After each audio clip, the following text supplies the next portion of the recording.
박서영 공사입니다.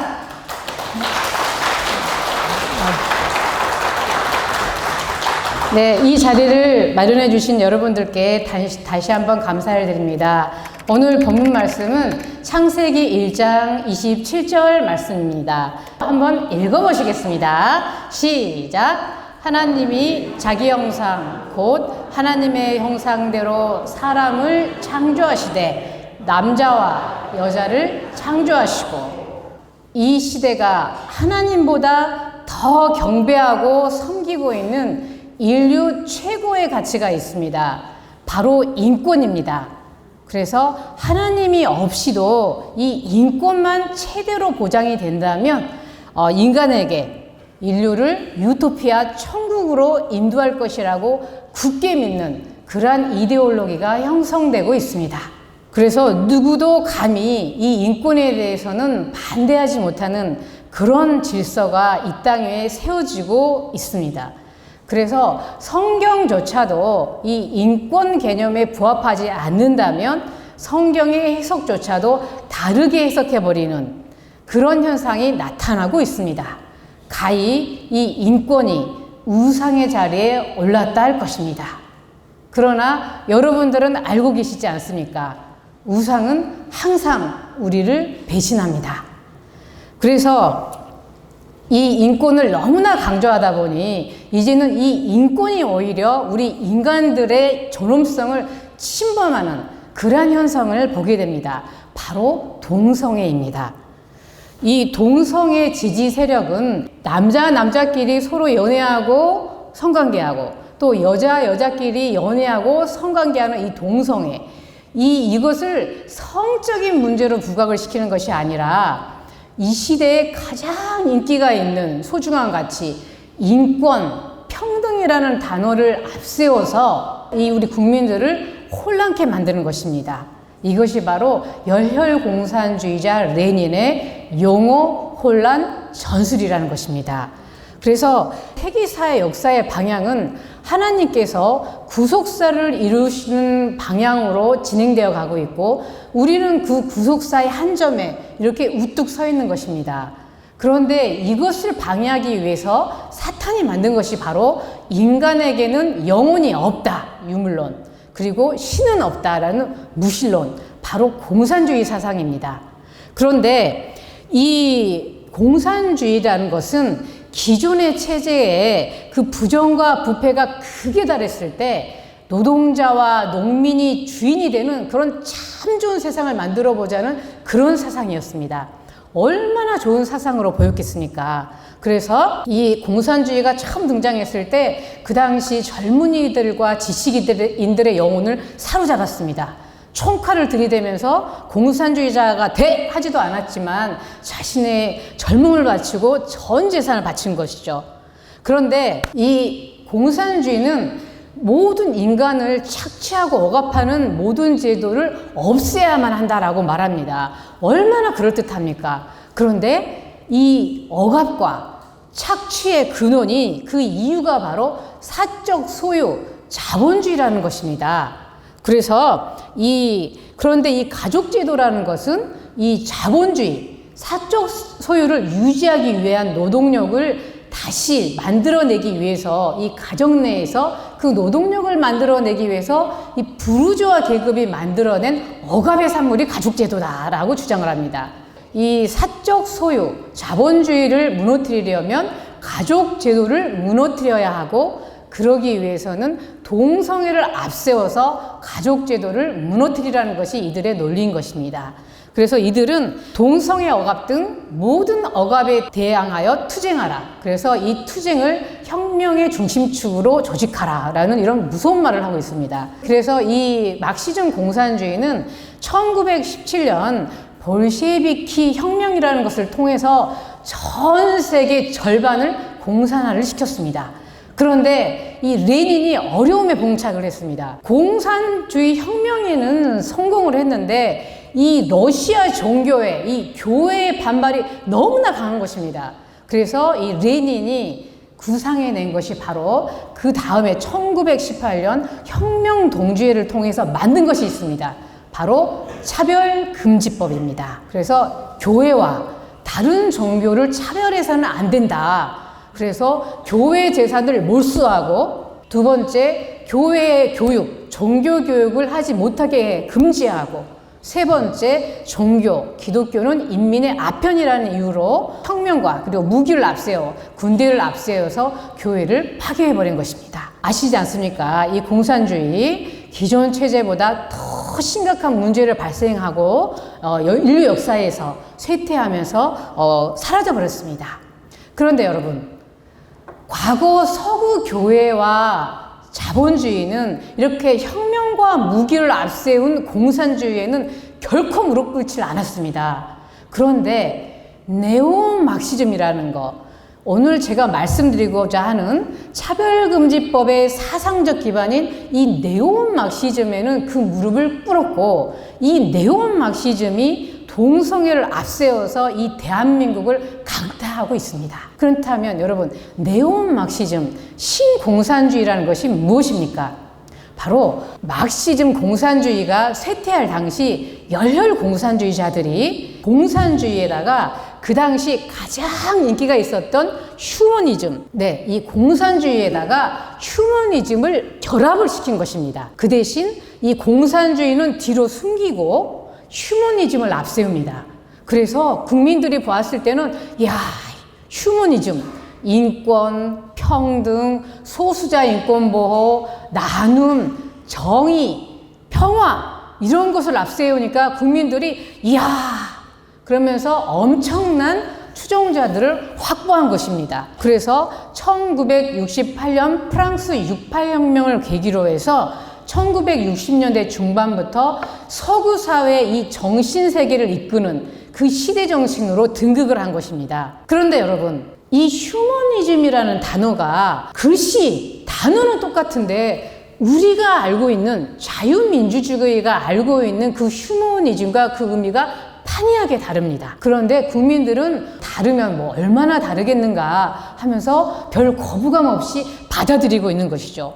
바로 레닌의 용호 혼란 전술에 속고 계신 것입니다. 이들 네오마르크시즘 신공산주의라는 것은 여전히 유물론과 무신론을 그 사상적 배경으로 하고 있는 것입니다. 첫째, 이들이 말하는 인권이라는 것은 하나님이 창조하신 그 창조 질서와 그 틀을 인간 억압이라고 봅니다.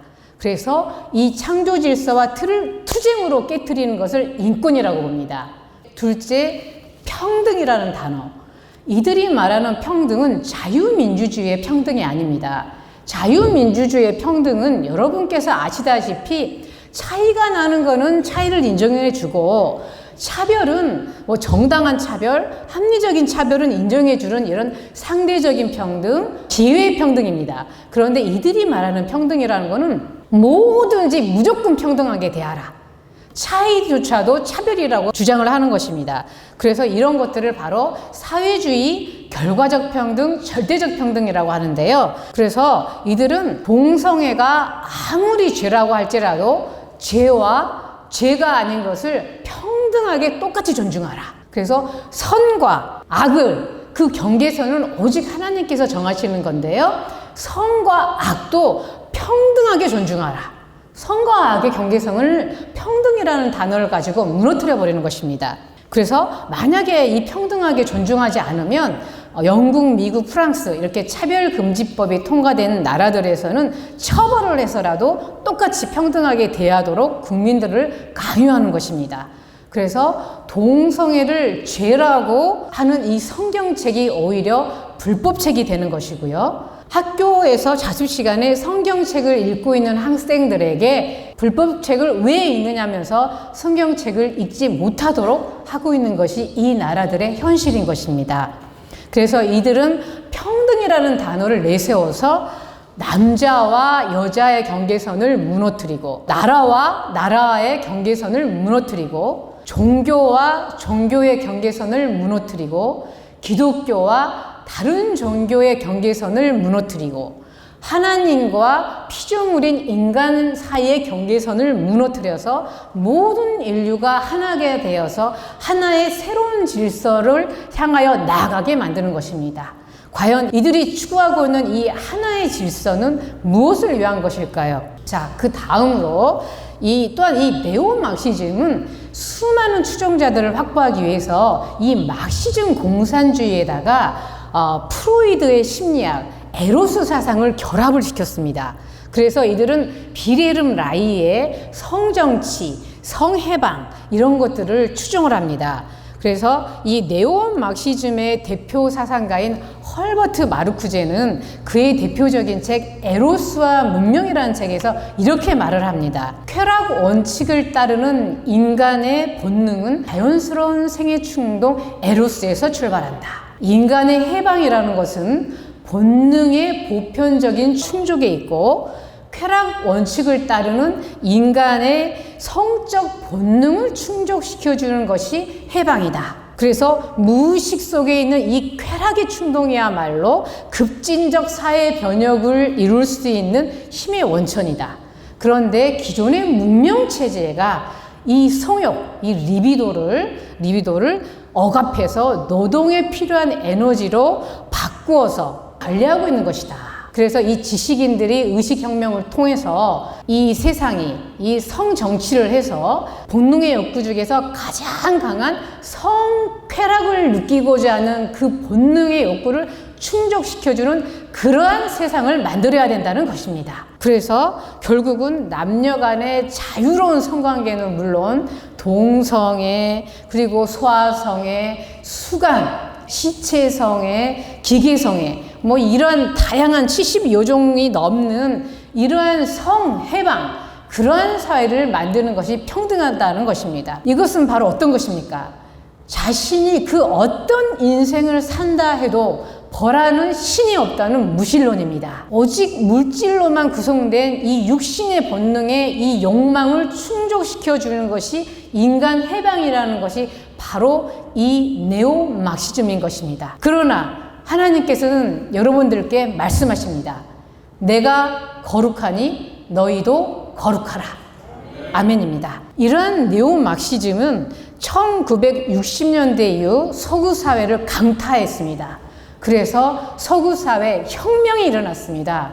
바로 성혁명. 이 폭발적인 이 성혁명 추종자들로 인해서 서구 사회가 변하기 시작했는데요. 히피족이 출현하고 경제종속이론, 남미의 해방신학 등이 20세기의 새로운 가치로 등장을 하게 됐습니다. 그런데 문제는 이 서구 교회가 이러한 사상적 흐름에 대응하지를 못했기 때문에 결국 차별금지법이 통과되고 평등법이 통과되고 동성결혼이 통과되고 그래서 가정이 무너졌고 교회가 무너졌고 국가가 무너지게 된 것입니다. 캐나다에서는 소아성애가 합법화되었고 그리고 또한 덴마크에서는 수간이 합법화가 되었고요. 독일에서는 인간 매춘 가격이나 동물 매춘 가격이나 그 가격이 같습니다. 심지어는 부모 자식 간의 성관계 합의만 있다면 합법인 나라가 바로 프랑스와 그리고 스웨덴입니다. 원래 서유럽의 국가들은 기독교 전통이 막강했고요. 국민들의 삶이 기독교적인 그 전통의 뿌리가 강했기 때문에 공산주의, 이 폭력과 이 무기를 앞세운 공산주의에는 결코 무너지지 않았습니다. 그런데 이 성혁명에는 이렇게 무너졌고 그 성혁명의 영향이 미국까지 가고 있는 것입니다. 과거에 이 공산주의를 만들었던 칼 마르크스는 그 사회를 변혁시키기 위해서 노동자들, 그 노동자 계급투쟁을 통해서 사회 하부 구조를 변혁시키려고 했습니다. 그런데 오늘 제가 말씀드리고자 하는 이 신공산주의 네오막시즘은요, 사회 정치인들의 의식개혁을 통해서 한 나라의 상부 구조를 변혁시켜 간다는 것이 가장 위험하고 또한 문제점을 발생하고 있는 것입니다. 즉 우리 국민들은 알지 못하고 있는 사이에 군대가 장악이 되고 또한 법원이 장악이 되고 국회가 장악이 되고 정치, 교육이 다 장악이 되고 국민들은 따라갈 수밖에 없는 그런 하나의 새로운 질서가 형성되는 것입니다. 과거 막시즘이 팽배해져 갈 때 그것에 대해서 대응하지 못했을 때 전 세계 절반이 공산화가 되고 인류를 고통으로 몰아넣은 것처럼 이 신공산주의에 대해서 우리가 막아내지 못한다면 또다시 인류를 고통 속으로 몰고 갈 것은 우리가 역사 속에서 자명하게 배울 수 있는 것입니다. 이 한국에서도 네온 막시즘이 이 상부 구조를 장악해서 정말로 이 심각한 사회 문제를 만들고 있는데요. 이 성해방을 추종하는 이들이 포르노 합법화, 성매매 합법화를 계속 주장하고 있는데 결국 해낸 것들 중에 하나가 바로 간통죄 폐지 그리고 낙태죄 폐지입니다. 영국이나 미국에서는 이러한 절차가 30년, 40년에 걸쳐서 차곡차곡 순차적으로 진행이 됐습니다.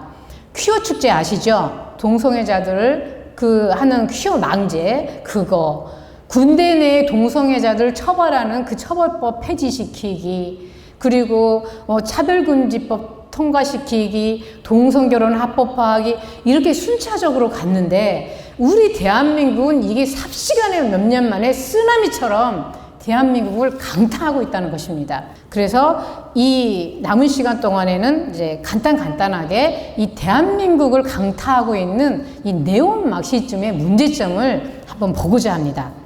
그럼 여기서 제가 급질문 하나 드리겠습니다. 이거 객관식 문제니까 객관식으로 답하시면 아주 쉬우세요. 어떤 분은 이러세요. 아유, 동성애 말세니까 그건 당연히 말세니까 나타나는 증상인데 그걸 어떻게 막어? 또 어떤 분은 아이고 동성애 그거 전 세계적인 흐름이야. 전 세계적인 흐름. 우리가 그걸 어떻게 막는다는 거야? 이렇게 말씀을 하십니다. 여러분 제가 질문 드릴게요. 전 세계적인 흐름이다. 맞습니까? 자, 객관식입니다. 1번 맞다. 2번 아니다. 3번 아이고 이게 뭔 소리야. 난 이도 저도 처음 듣는 소리야. 뭔 소리야. 자, 1번 전 세계적인 흐름이다. 2번 아니다. 3번 이도 저도 모르겠다. 아, 예. 2번 전 세계적인 거짓말입니다. 왜 그럴까요? 이 UN 회원국이 193개 회원국인데요. 동성 결혼을 헌법에 인정하는 나라가 있긴 있습니다. 6개. 그런데 이 동성 결혼 절대 인정할 수 없다라고 해가지고 헌법에 그냥 동성 결혼 불가라고 헌법까지 개정해버린 나라가 28개입니다. 그리고 또 이렇게 말합니다. 동성애는 국제인권법상에서 보호하고 있는 인권이다라는 주장이 있습니다. 여러분, 국제인권법이요. 성정체성, 성적 지향 그런 단어조차 없습니다. 국제관습법에도 없습니다. 또 어떤 분은 그래요. 아니다. 유엔 기관과 다수 회원국들이 이 동성애를 지지하고 이걸 크게 문제 삼고 있다. 천만의 말씀입니다. 동성결혼 허용국은 유엔 국가 중에 12%에 불과합니다. 그런데 동성결혼을 처벌하는 국가는 80개가 넘습니다, 여러분. 자, 동성결혼 인정하는 것이 세계적인 흐름이다. 맞습니까? 틀립니까? 그렇습니다. 그런데요, 또 막강한 반격이 있습니다. 동성애는 타고난 거야. 선천적으로 타고난 걸 그걸 어떻게 막어? 그렇게 그들이 주장하는 게 1993년에 동성애자였던 과학자 해머라는 사람이 있는데요. 그분이 동성애 유전자 XQ28을 발견했다라고 전 세계적으로 유명한 사이언스지에 올렸습니다. 그러면 일반인들이 우와, 그 유명한 권위 있는 사이언스지에서 그렇게 말을 했으니까 그런가 보다 하고 있었습니다. 그런데 이 해머가 8년 후에 아니다. 다시 연구해보니까 아니다라고 분명히 얘기를 했습니다. 그리고요, 또한 2010년도에 라마고 파란 등 이 과학자들이 다시 연구를 했는데 역시나 없습니다. 그리고 우리 대한민국에서도요, 8월 30일자 매일경제에 그 미국과 영국의 연구진들이 동성애를 경험했던 47만 명을 대상으로 유전자 검사를 했더니 동성애 유전자가 있더라? 없더라? 없더라. 그리고 제일 중요한 게 있습니다, 여러분. 하나님께서 동성애자를 창조해 놓고는 동성애는 죄다 그렇게 말씀하시지 않습니다. 아멘. 네, 그렇습니다. 첫 번째, 이 네오마르크시즘이 우리나라에서 주장하고 있는 이 인권이라는 거요. 우리나라 자유민주주의에서 인권은 인간이라면 누구나 인권을 가지고 있다. 왜? 하나님의 형상대로 창조되어 있다. 천부인권입니다. 그런데 이 마르크시즘 공산주의에서 말하는 인권은요, 모든 인간이 인권을 가지고 있는 게 아니다. 그간 억압을 당해왔던 계급만 인권이 있고 이 억압을 하는 이 계급은 인권이 없다. 그래서 이 억압을 받는 자들이 투쟁을 해서 이 억압을 깨뜨렸을 때 쟁취하는 것이 인권이라는 것입니다. 그래서 그들은 이 억압하고 있는 자들을 폭력, 불법, 거짓말, 수단과 방법을 가리지 않고 투쟁해서 깨뜨려서 인권을 쟁취하라는 것입니다. 그래서 그 예로 이 학생들을 상대로 만든 작은 차별금지법이 학생인권조례라는 것입니다. 자, 차별을 금지한다. 선생님과 학생의 차별을 금지하고 학생과 부모님의 차별을 금지한다는 것입니다. 그래서 교사들은 권력을 가진 자, 학생들은 그들로부터 억압을 당하는 자, 부모님은 권력을 가진 자, 자녀들은 그들로부터 억압을 가진 자, 이렇게 가르칩니다. 그래서 학생들에게 투쟁을 통해서 깨트려라. 그게 인권이라는 것입니다. 그래서 교회를 가라는 어머니를 교회를 가라. 이게 하시잖아요. 이 학생이 아동학대죄로 인권에 대해서 배운 대로 학생인권조례에서 배운 대로 고발을 했습니다, 여러분. 그리고요. 자, 이제 교권도 또한 이 학생인권조례를 배운 학생들 교권도 무너지고 있는데요. 요즘 여러분들께서 학생들이 학교에서 선생님들께 반항하고 그리고 또 선생님들 말씀 안 듣고 이러는 거 아유 청소년기에 좀 그럴 수도 있지 이렇게 생각을 하시지 않습니까? 그런데요, 이 학생인권조례가 통과되고 하면서 그 수준이 참으로 심각합니다. 자, 이 인권이 이토록 파괴적인 이유가 바로 인권 개념에서 하나님을 제거했기 때문입니다. 그래서 이 가짜 인권에 동성애도 당연히 포함되어 있고요. 이 인권 개념을 고스란히 수용하고 있는 것이 국가인권위원회, 그리고 작은차별금지법이라고 부르는 충남인권조례, 학생인권조례, 당진시 인권조례입니다. 그런데 이 나쁜 악한 인권 교육을 국가인권위원회라는 기관이 예산의 90%를 들여서 현재 이 인권 교육에 집중적으로 할애하고 있습니다. 자, 그럼 학생인권조례를 배운 학생들의 반응이 어떤 것인지 한번 보겠습니다. 그리고 이들이 주장하는 인권이라는 것이 공부 안 할 권리, 수업을 듣지 않을 권리, 수업 시간에 잘 권리, 가출할 권리, 술 마실 권리, 이것이 인권이라고 생각하는 것입니다. 왜요? 어른과 학생들을 똑같이 평등하게 대해야 되니까요. 그래서 또한 이들은 국계에 대한 경례, 양심의 자유를 내세워서 국계에 대한 경계를 안 하면 어디가 어떻습니까? 그래서 국계에 대한 경계를 거부하는 학생들입니다. 또한 이 학생인권 조례에서는요, 학생들에게 성해방을 인권이라고 가리키고 있는데요. 이 강원도 선생님들 연수원 교재에 보면 학생들에게 이렇게 가르치라고 합니다. 상대방을 선택해서 성관계를 할 수 있는 권리, 그것이 성적 자기 결정권이다. 그렇게 가르치라고 교사들에게 연수하는 과정에서 이렇게 가르치고 있고요. 또한 서울시 학생인권조례도 보면요, 사랑과 연애를 할 권리, 동성애를 할 권리, 임신할 권리, 출산할 권리, 낙태할 권리, 이것을 인권이라고 학생인권조례에서 가르칩니다. 그러나 임신하고 출산에 따르는 그 책임과 비용행, 그리고 의무, 그런 거에 대해서는 결코 가르치지 않습니다. 권리만 가르치고 의무는 가르치지 않습니다. 자유는 가르치고 책임은 가르치지 않습니다. 자, 또한 다음 PPT를 보시면요, 이 아수나로라는 청소년 단체는요, 학생들에게 이 섹스할 권리, 임신할 권리를 보장하라고 시위를 합니다.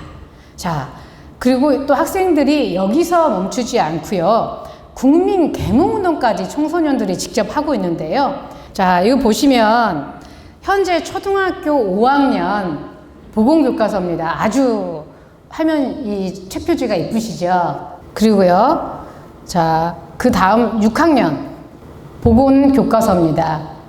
다음, 네. 그런데 학교에서는 이렇게 적나라하게 교육을 받고 있습니다. 이런 적나라한 성교육을 받을수록 성 문제가 많이 발생한다는 통계가 있습니다.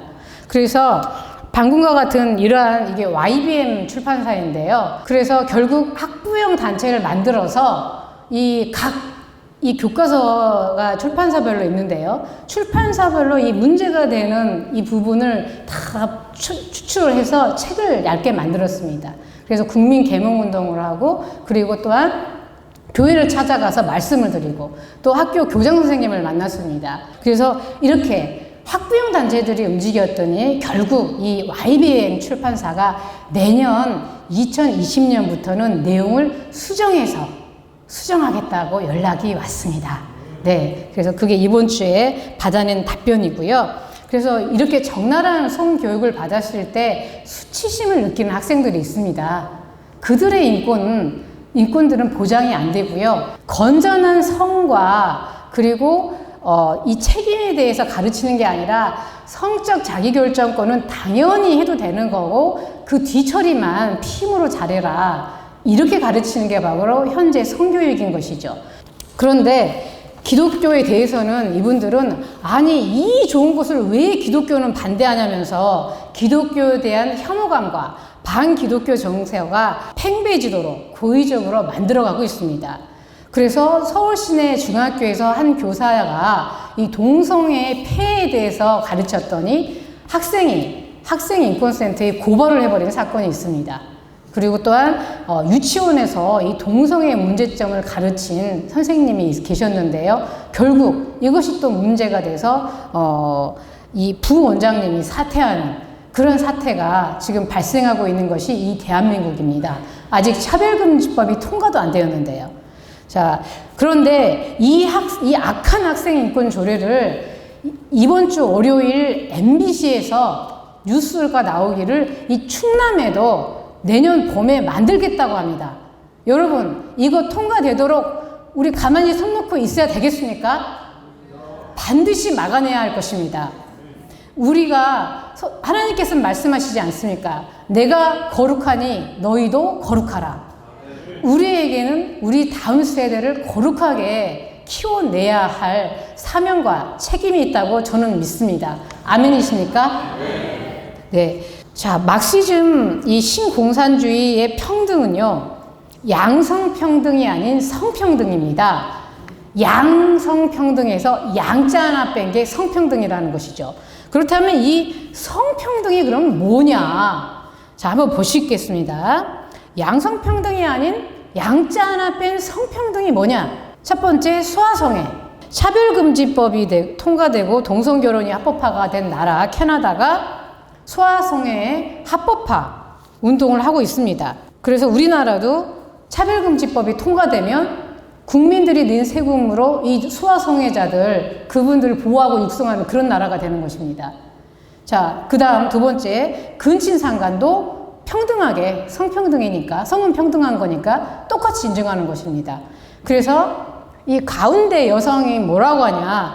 나는 내 아들을 사랑한다. 내 아이를 갖고 싶다. 손주를 갖고 싶다는 것이 아니고요.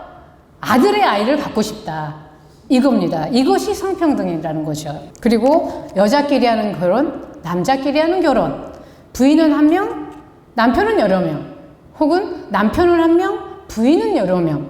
아니면 부인도 여러 명, 남편도 여러 명이 그룹혼으로 사는 거. 이게 모든 성이 평등한 거. 이것이 성평등입니다. 또한 그 다음에 수강.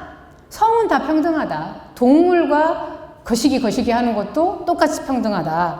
그래서 한국의 한 중년 여성이 자신이 키우는 큰 개랑 거시기를 하다가 개의 거시기가 안 빠져서 결국은 119에 실려서 병원에 가서 개의 거시기를 자르는 그런 뉴스가 나왔습니다. 개하고 결혼하고 짐승하고 결혼하고 자기의 재산을 자식이 아닌 짐승한테 상속시키는 짐승 결혼. 이게 성평등 결혼입니다. 그런데 4차 혁명, 4차 산업혁명인 현 시대에서 또 하나의 문제로 떠오르고 있는 것이 이겁니다. 기계 매춘, 기계 성매매가 있습니다. 감정을 읽는 기계가 있습니다. 그래서 감정을 가지고 감정을 읽는 로봇과 결혼하는 기계와 결혼하는 기계성애. 그것도 또한 성평등. 네, 근데 또 하나가 성평등 말고요. 젠더 평등이라고 또 합니다. 젠더 평등. 이 여성, 남성이 아니라 젠더. 자, 이 젠더라는 것은요. 이 성은 여성하고 남성만 있는 것이 아니라 동성애자도 있고 또한 성전환자도 있고 그리고 또한 제3의 성도 있다라는 젠더 이데올로기입니다. 그러면 제3의 성이라는 게 도대체 뭔가? 청전환 수술 말고 몸은 남자 거시기는 그대로 있는데 어머 나는 여자인 것 같아. 아침에 일어났더니 그러면 여자인 거예요. 그리고 그 사람이 출근을 했는데 일하다 보니까 막 힘이 막 나가지고 자기가 막 남자인 것 같아. 그러면 남자입니다. 남자 젠더. 그리고요 여자예요. 여자인데 남장하고 막 다니는 분들 있잖아요. 성전환 수술 안 했는데도 나는 남자야 그러면 남자로 인정해줘야 되는 게 젠더라는 겁니다. 젠더. 자, 그래서 이 성이라는 거는 응애 하고 태어났을 때 남성 여성 이렇게 구별되는 게 아니고 태어나서 너는 여자니까 여자는 이렇게 해야 되고 이렇게 해야 되고 이렇게 해야 되고 너는 남자니까 남자는 이렇게 해야 되고 이렇게 해야 되고 이렇게 해야 되고 사회적으로 만들어진다는 것이죠. 성 역할이라는 것이 성이다라는 것이 젠더인데요. 그러면 여러분 이런 장난 같은 거 70여 종이 넘는데요. 이런 젠더 이것을 인정하지 않으면 법을 만들어서 처벌하는 게 차별금지법입니다. 그러면 창세기 1장 27절 하나님이 사람을 자기 형상대로 창조하시고 남자와 여자를 창조하시되 정면으로 이 창조 질서에 도전하는 것이죠. 창조 질서를 우롱하는 것입니다. 조롱하는 것입니다. 이렇게 창조 질서를 조롱하고 성별도 바꿔버리는데 뭔들 못 바꾸겠습니까? 그런데 그럼 여기서 제가 퀴즈 하나를 또 내보겠습니다. 퀴즈.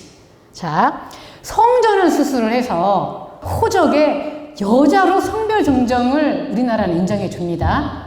그분이 이 집사님이세요. 교회에 오셨습니다. 등록을 해요. 그럼 남성교회로 들어가셔야 됩니까? 여성교회로 들어가셔야 됩니까? 기준은 성경입니다. 창세기 1장 27절 남자와 여자로 창조하시되 성염색체 XY, XX가 기준입니다. 이번에는 이 남자 거시기를 제거하지 않고 나는 여자인 것 같아. 너무 이뻐. 이러면서 자기의 젠더가 여자라는 겁니다. 그래서 실질적으로 대한민국 법원에 나 젠더가 여성이니까 나 여성으로 성별 정정해 주세요라고 소송을 했습니다. 이겼습니다. 2017년 2월 16일 청주지방법원 영동지원 신진아 부장판사가 허가를 했습니다. 퀴즈. 이분 군대 갈까요? 안 가죠. 그렇죠. 그렇게 됩니다. 그러면 앞으로 누가 군대를 갈지 저는 참으로 염려가 됩니다.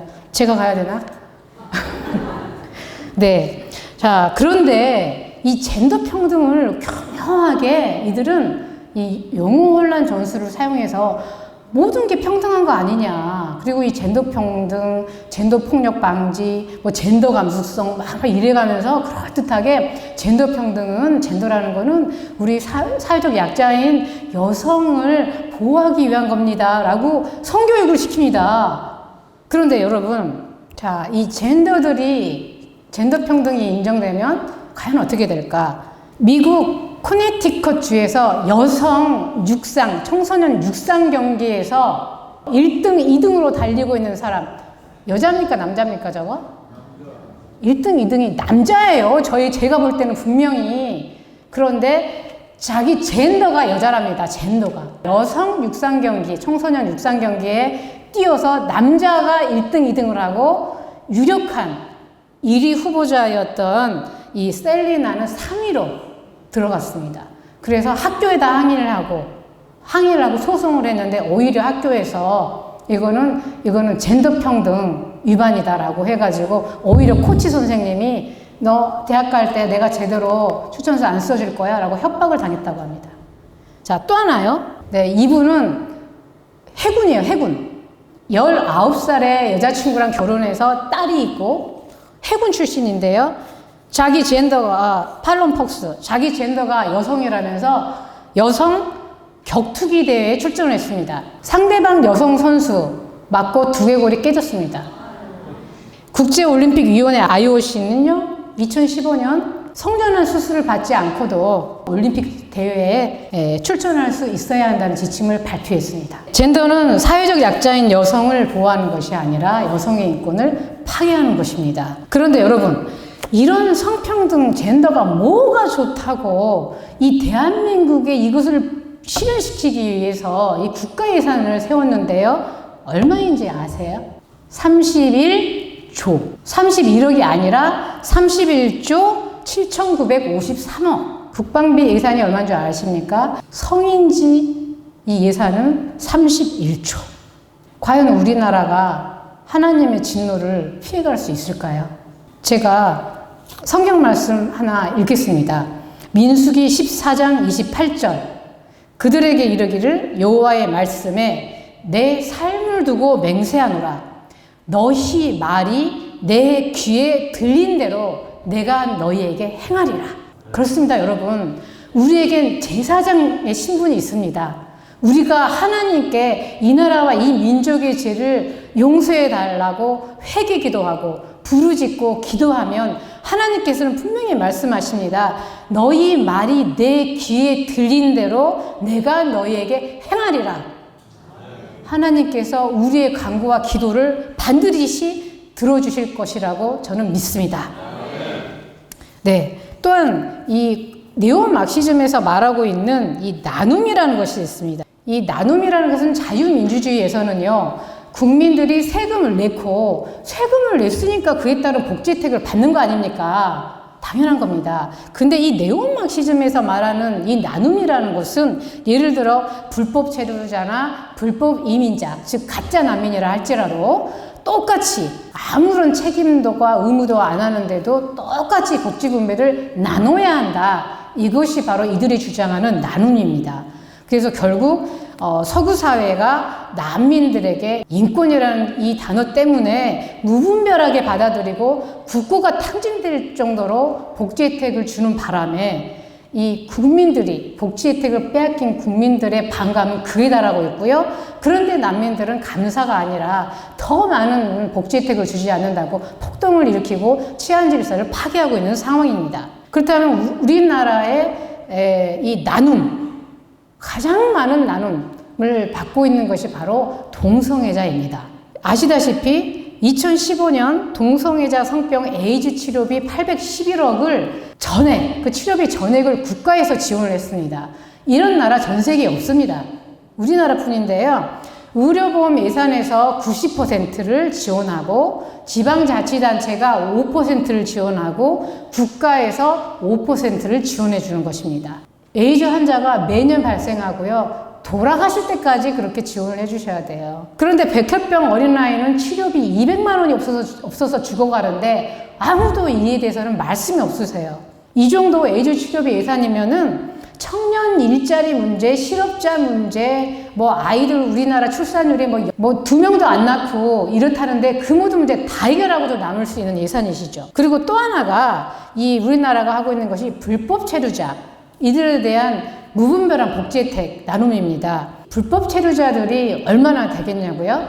여러분, 2015년 한국건설산업연구원 통계상 이 건설 현장 노동자요, 외국인 노동자 5명 중에 1명이 적법이고요, 4명이 불법 체류자입니다. 4명이. 그런데 여러분, 비정규직 월급이 얼마인 줄 아세요? 130만 원이신데 불법 체류자들은 200만 원이 넘습니다. 그런데 비정규직은 세금을 내요. 불법 체류자들은 국가에 신고된 게 아무것도 없지 않습니까? 불법이니까 세금 한 푼도 내지 않습니다. 그래서 연간 수조 원을 이 대한민국의 돈이 외국으로 흘러나가 버리게 되는 것입니다. 그런데 이 한국인 비정규직 노동자가 다치면, 일하다가 손가락이 잘리면 비정규직 이분이 돈을 내셔야 돼요.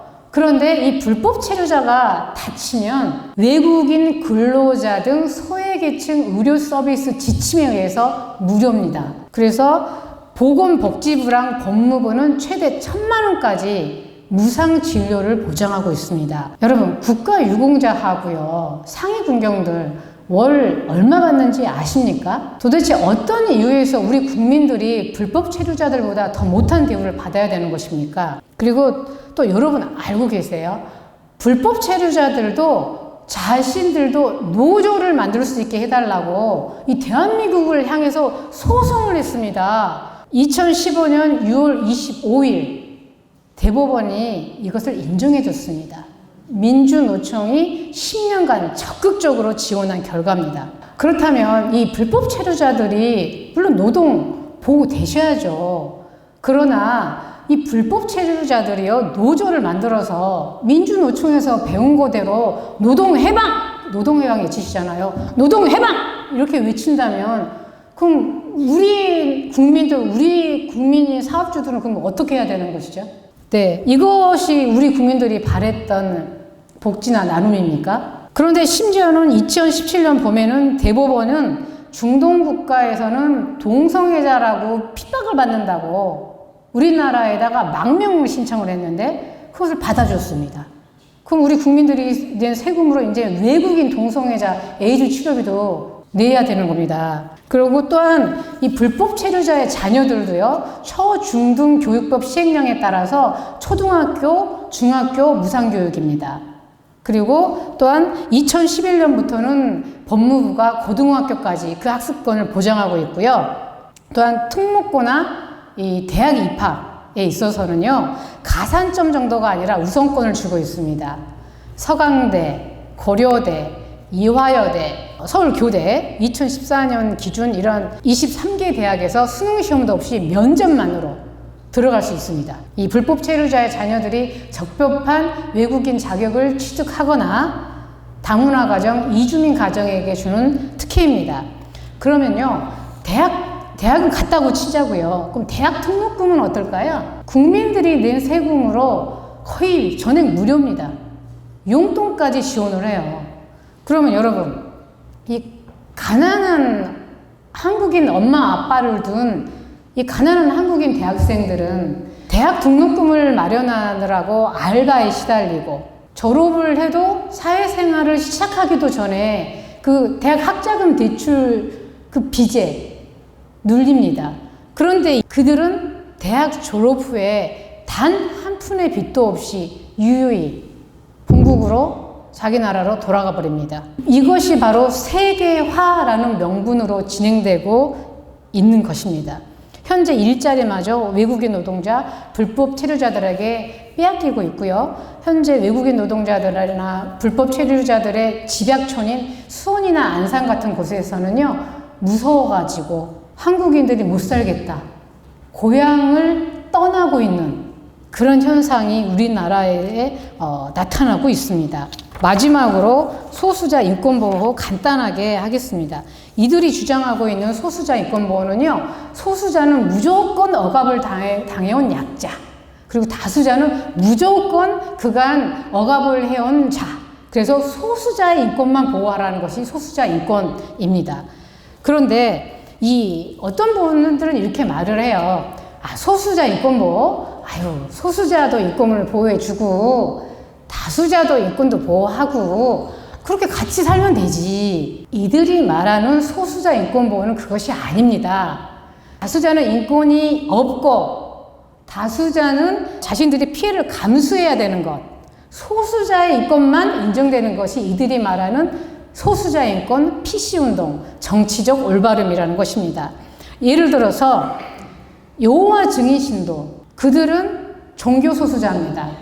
그들이 병역 기피 행위에 대해서 대법원이 무죄 판결을 내렸습니다. 그러면 우리 기독교인들이 종교적인 양심적 병역 거부지 않습니까? 양심적으로 나는 하나님께서 성경에 이웃을 사랑하라고 그랬고 하나님의 형상대로 창조된 사람을 난 도저히 죽일 수가 없다, 신앙 양심상.